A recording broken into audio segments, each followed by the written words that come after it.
की घटना की हम बात करें तो ये घटनाएं दो तरह की होती है। कितनी तरह की होती है घटना? दो तरह की होती है। पहली घटना जो होती है उसको बोलते हैं गैमीटोजेनेसिस। क्या बोलते हैं? गैमीटोजेनेसिस।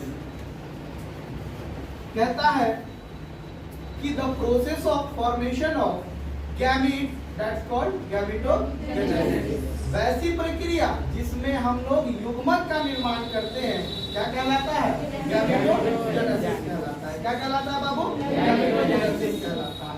अब ये जो गैमीट्स बनते हैं, क्या बनते हैं बाबू? ये गैमीट्स जो बनते हैं हमारे, ये गैमीट्स जो होते हैं वो दो तरह के होते हैं। कितने तरह के होते हैं? गैमीट्स दो तरह के होते हैं।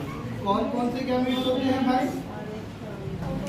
सबसे पहला मेल गैमीट। कौन सा बाबू? मेल गैमीट, है ना। दूसरा फीमेल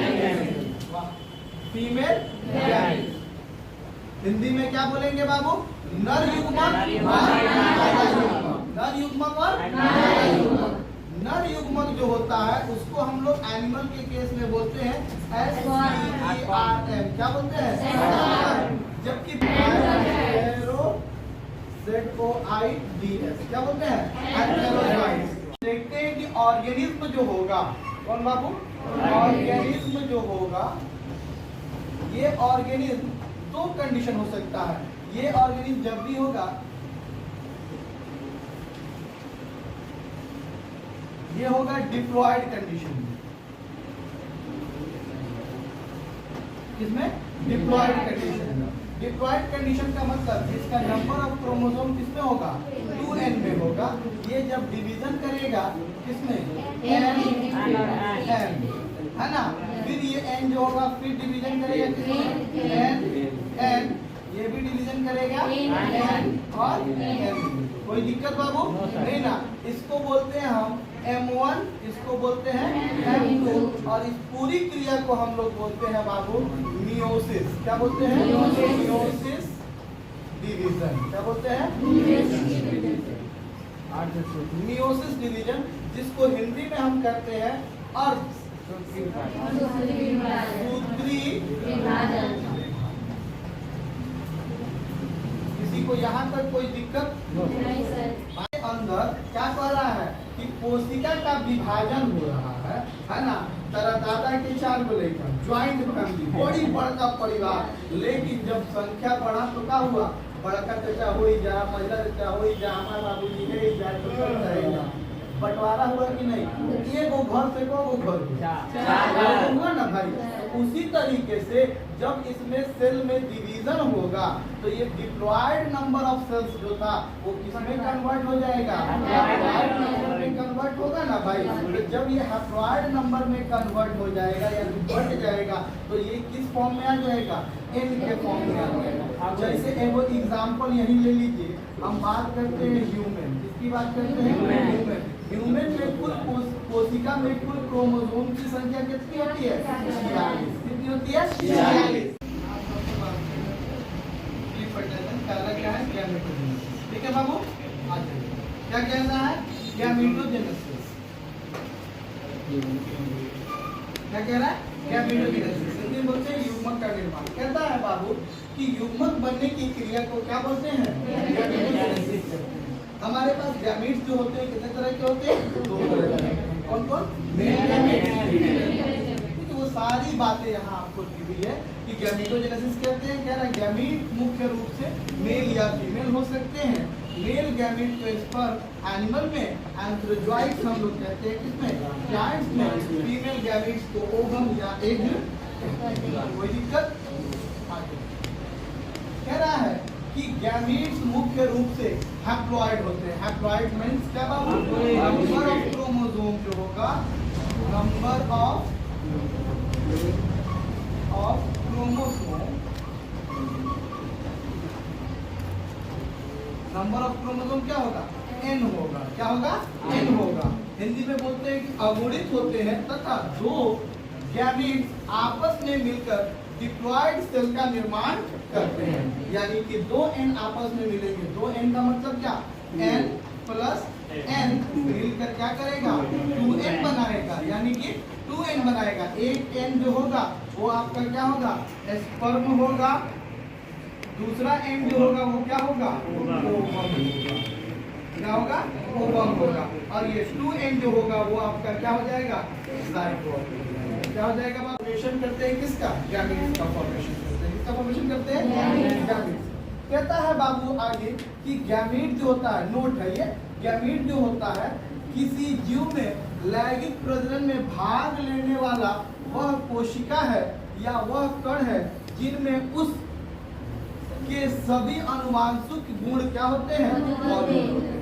यानी कि ये वो कैरेक्टर है, वह पार्ट है जिससे उस ऑर्गेनिज्म में होने वाली सारी घटनाएं जो है उसके अंदर क्या है, मौजूद है। एक छोटा सा स्पर्म जो है इस बात को बता देगा कि आप कैसे हैं, आपका कैरेक्टर क्या है। देखिएगा अगर कहीं पे कोई क्राइम होता है तो वहाँ पे फॉरेंसिक डिपार्टमेंट वाले आते हैं। खासकर जब किसी महिला के साथ रेप होता है उस कंडीशन में फॉरेंसिक डिपार्टमेंट आता है। वो फॉरेंसिक डिपार्टमेंट क्या करता है कि उस महिला के बॉडी पे लगने वाले सीमेंस को निकालता है। किसको निकालता है, सीमेंस को लेता है, या उस जगह पे रेप हुआ है वहां पे देखता है कि सीमेन के ट्रेसेस है कि नहीं।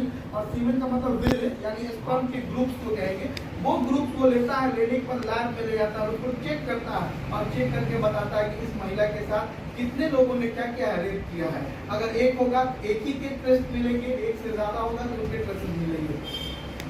यानी कि ये सारी चीज बता देता है। अब जैसे हम बोलते हैं कि बच्चा जन्म लेता है तो उसका कैरेक्टर जो होता है उसकी मम्मी से मिलता है, उसका कैरेक्टर जो होता है उसके पापा से मिलता है। गांव में लोग मजाक में कहते हैं कि आगे का मौसी खानी बा ना हो, नाक जो है बुआ खानी बा। तो ये सारी चीजें जो होती हैं ये कौन लेके जाता है, जनरेशन टू जनरेशन। ये सारा का सारा चीज जेनेटिक मटेरियल जो है वो स्पर्म और ओवम की वजह से ही क्या होते हैं, ट्रांसफर होते रहते हैं। नोट नंबर सेकंड क्या कहता है बाबू, कहता है कि गैमीट हमेशा हैप्लॉइड होते हैं, जबकि पेरेंट्स जो होते हैं वो हैप्लॉइड या डिप्लॉइड हो सकते हैं। अब देखिए यहाँ पे एक क्वेश्चन, गैमीट जो होगा वो हमेशा क्या होगा, हैप्लॉइड होगा, हमेशा हैप्लॉइड होगा।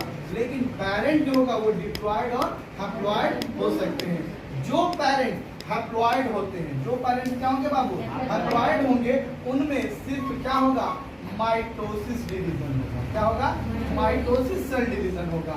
उनमें समसूत्री विभाजन होगा और वो समसूत्री विभाजन के कारण ही क्या करते हैं, नए ऑर्गेनिज्मों का डेवलपमेंट करते हैं। जबकि जिन पेरेंट्स में क्या होगा, डिप्लॉइड क्रोमोसोम होगा, उनमें हमेशा क्या होगा, मियोसिस सेल डिवीजन होगा। क्या होगा, हमेशा मियोसिस सेल डिवीजन होगा, है ना। कह रहा है कि एक हैप्लॉइड पेरेंट हमेशा समसूत्री विभाजन द्वारा हैप्लॉइड गैमेट्स बनाता है। जैसे मेल बीज, मेल बीज का मतलब क्या हो गया कि जो मधुमक्खी होती है उस मधुमक्खी का जो मेल होता है वो क्या होता है कि वो हैप्लॉइड होता है। मधुमक्खी जो होती है उसमें नंबर ऑफ क्रोमोसोम कितना होता है बाबू, 32 होता है। कितना होता है, 32 होता है। वो 2 तरह का अंडा देती है। एक वो अंडा जो होता है ना बाबू उसका, वो उसमें 16 क्रोमोसोम, एक अंडा जो होता है उसमें 16 क्रोमोसोम होता है। अगर 16 वाला जो मेल है उसके बॉडी में कितना होता है, 16 होता है। ये 16 आके इसके साथ मिल जाए तो कितनी हो जाएगी, 32। ये बन जाएगी फीमेल। क्या बन जाएगी, फीमेल। और जो अनफर्टिलाइज्ड एग होंगे, क्या होंगे, अनफर्टिलाइज्ड एग, जिनका निषेचन नहीं होगा, वो अंडे क्या बना देंगे बाबू, मेल बना देंगे। क्या बना देंगे, मेल बना देंगे। किसमें, हनी बी में। किसमें बना देंगे, हनी बी में। हनी बी समझते हैं ना, मधुमक्खी में। उसी तरीके से आगे कह रहा वैक्स, ये भी जो फतिंगी होती है उनमें, एंड्स जो चींटे होते हैं उनमें भी ऐसे होते हैं। जो मेल चींटे होते हैं वो अनफर्टिलाइज्ड एग से आते हैं, और जो चींटियां होती हैं यानी जो फीमेल्स होगी वो क्या होगी, फर्टिलाइज्ड एग से आएंगी। कहता है जबकि डिप्लॉइड पेरेंट मियोसिस डिवीजन द्वारा यानी अर्धसूत्री विभाजन द्वारा, कोशिका विभाजन द्वारा गैमीट्स उत्पन्न करती है। क्या करती है, ये हमेशा क्या करेंगी, मियोसिस डिवीजन करेंगी। यानी नंबर ऑफ क्रोमोसोम्स कितना है बाबू, अगर 16 है तो इसमें डिवीजन करके क्या बना देगी, 8, है ना। 8 एक तरफ और 8 एक तरफ, यानी 8 जो होगा वो मेल के साथ, 8 जो होगा वो फीमेल के साथ। ये दोनों फर्टिलाइज करके फिर क्या बनाएंगे, 16 की संख्या कर लेंगे। इस तरह से ये प्रोसेस क्या होता है, चलता है। मियोसिस करेगा तब जो होगा। अब देखिए नाम है मेरा फ्रूट फ्लाई। क्या नाम है, फ्रूट फ्लाई। फ्रूट फ्लाई में कितना होता है, 8 होता है। गैमीट्स में कितना होगा, 4 होगा। हाउस फ्लाई जो घर की मधुमक्खी, घर की मक्खी होती है, उसमें कितना होगा, 12। इसमें कितना होगा, 6। आगे देखिए, आगे ये कैट कितना है 38, इसमें कितना होगा 19। डॉग कितना होगा बाबू 78, कितना 39। रैट कितना है 42, कितना होगा 21। अब देखिए यही लोग कंफ्यूज कर जाते हैं। ह्यूमन के सेल में कितना है 43, में कितना है 23, कितना है बाबू 23। कोई दिक्कत कोनो दिक्कत नहीं ना। अब आइए एप्पल में कितना है बाबू 34, आधा 17। ये देखिए छेमी है मटर, मटर में कितना होता है 14, कितना होता है केमिस्ट में 7। आप लोग कहीं ध्यान से पढ़े होंगे 10th क्लास में, जहाँ भी पढ़ेंगे बताया गया होगा इसमें 7 जोड़े, कितना बाबू 7 जोड़े विभिन्न लक्षण पाए जाते हैं। बोला होगा ना 7 जोड़ा विभिन्न लक्षण पाए जाते हैं। 7 जोड़ा का मतलब क्या होगा 7 गुणे 2 मतलब कितना 14 हुआ ना भाई। इसमें देखिएगा कौन कौन कैरेक्टर होता है। कहता है कि एगो जो होता है फूल जो होता है उसका पीला होता है, सॉरी एगो जो होता है उसका फल जो होता है पीला होता है, एगो का फल हरा होता है। पढ़े ना, एगो में कहता है कि ऊपर फलता है, एगो में कहता है कि नीचे फलता है। एगो कहता है उसका पौधा लंबा होता है, एगो कहता है उसका पौधा छोटा होता है। पढ़े ना भाई। एगो कहता है कि उसका जो फली जो छिलको छिलते हैं कहता है चपटा रहता है, एगो कहता है कि ना फूला फूला रहता है ना। एगो कहता है कि उसका जो छिलको होता है वो पीला होता है, एगो कहता है ना वो हरा होता है ना। ये 7 जोड़े विभिन्न लक्षण उसमें पाए जाते हैं। आगे देखिए राइस, क्या नाम है राइस। राइस में कितना होता है बाबू 24, आधा कितना हो गया 12 हो गया।